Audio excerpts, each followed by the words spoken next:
GR is bad. Why? Why did you do this to GR? What happened? Why did GR deserve this? Literally, it's like the worst end of the game now. Killer Queen of Isodust is the worst Requiem? Well, move aside, pal, because the guess actual what? design of the stand is is kidding. not being fun to play and not being fun to play again. And something... It doesn't exist. Dude! What the fuck? Gold Experience Requiem, once a powerful stand but reduced to nothing more than bad game design. But how could it have possibly gone this way, and where is it now? To start, Gold Experience Requiem was a stand that was added to YBA on February 2nd, 2020. This made GR very old, and due to its status as a Requiem stand, the impacts it would have on YBA would be huge. Now let's quickly showcase all the moves for GR before we cover the history of GR. First, we have Summon Tree, Summon Life Form, Life Beam of Creation, Self Heal and Heal Others, Return to Zero, Nullification 0, and the Awakening. Now, GR has a lot of moves, a total of 8 moves for GR, which means there's a lot to cover and talk about. To start off, we actually need to talk about its base damage. It has quite low destructive power, sitting at 7.3 damage M1s, 14.5 heavy punch, and a 1.2 damage barrage. For a stand like GR, that is very weak, but it makes up for the low base damage in the Awakening, which gives a 50% damage boost, so by default, it is the best Awakening in the game. Although reading from older patch notes from the YBA Discord server, it seems that GR's destructive power was even lower at one point, and it had to be buffed on February 3rd and February 5th, 2020. Also, for the older players, you know that Summon Tree used to work a little differently back then.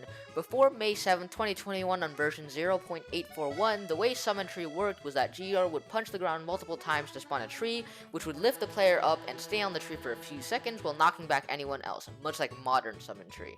This would also guard break, but if guard broken, it would bring them up with you, allowing for a combo. This move's animation, much like Aura Beatdown, was outdated at this point and was very, very annoying. So now after it got reworked, it's still a really good move despite the low damage. Now after this, for almost no reason, Uzu gave GR a counter on December 9th in the version 0.65 update alongside other additions such as Gold Experiences Beatdown, Impale, or Kicks for SPDW, and 3 new moves from Mr. President. This move was pretty OP at launch because it would desummon your stand and lasted for 5 seconds. So obviously, Uzu and devs nerfed this by making it so that it no longer desummons your stand and also reduced the duration by a bit on February 3rd in the version 0.67 update. Next, in the Heaven update on version 0.682, they added end lag to both Seamoon and GER's counters because there wasn't any end lag for some reason. But then Uzu nerfed the duration again on March 19th in version 0.69, making it even lower. The counter was still good and it was still a frame 1 move. A frame 1 move basically means that the move will activate as soon as you press the counter key, which means that it was very easy to get a punish off of any move in the game. So, in version 0.837, Uzu added a small wind-up frame to both Seamoon and GER's counter. Problem solved, right? Nah. The problem was that the wind-up was not small like Uzu had said. It had a startup of above 15 frames. Now how is this a problem? After all, it is less than a second since Roblox runs at 60 frames per second by default. The problem is that this startup is ridiculously long for a counter move, and to prove it, Eclipse will explain this to you better than I can.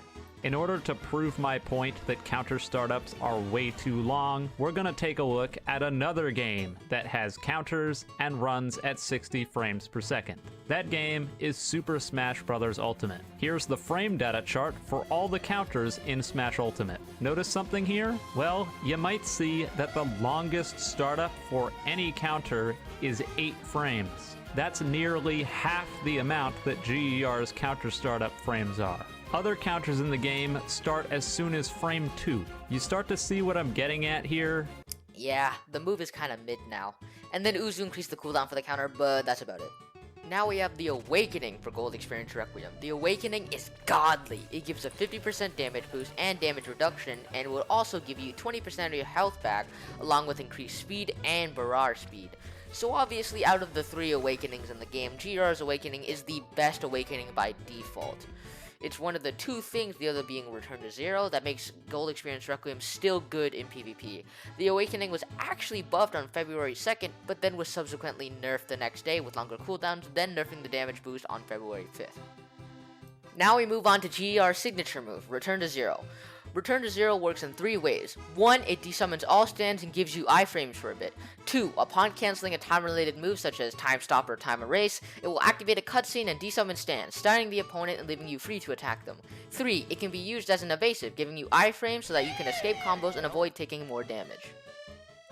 Return to Zero was even more powerful at one point, as the cutscene for RTZ would activate regardless of time-related moves, which was kind of like SCR's Conqueror's Will. Not a time stop, but basically a time stop. This was nerfed on March 5th, so that now the cutscene only activates when triggering a move like Time Stop or Time Erase, instead of every time you use the move, which was definitely the right move here, since now RTZ was definitely more or less balanced. Moving on to the star of the show, Life Beam of Creation. Life Beam was an amazing move to have. It did a lot of damage, it was a guard break if directly hit with, and for some reason it had no end leg, much like Nullification Zero. This created the Scorpion Barrage meta for GER, which is basically using Life Beam and then right after barraging the opponent so that you would stun the opponent and make them eat the damage from the Scorpions. However, on June 6th, Uzi released an update which reworked Magician's Red, but more importantly and unfortunately, it added end leg onto GER's Life Beam of Creation, meaning you couldn't Scorpion Barrage anymore and almost gutted GER as a whole. And to this day, the nerf hasn't been and probably will never be reverted. And that is the history of Gold Experience Requiem. Sorry this took so long, but since I was covering the stand itself and not a single move, it obviously took a while. Hopefully you guys enjoyed this YBA history video and tell me in the comments what I should do next. Anyways, that's it.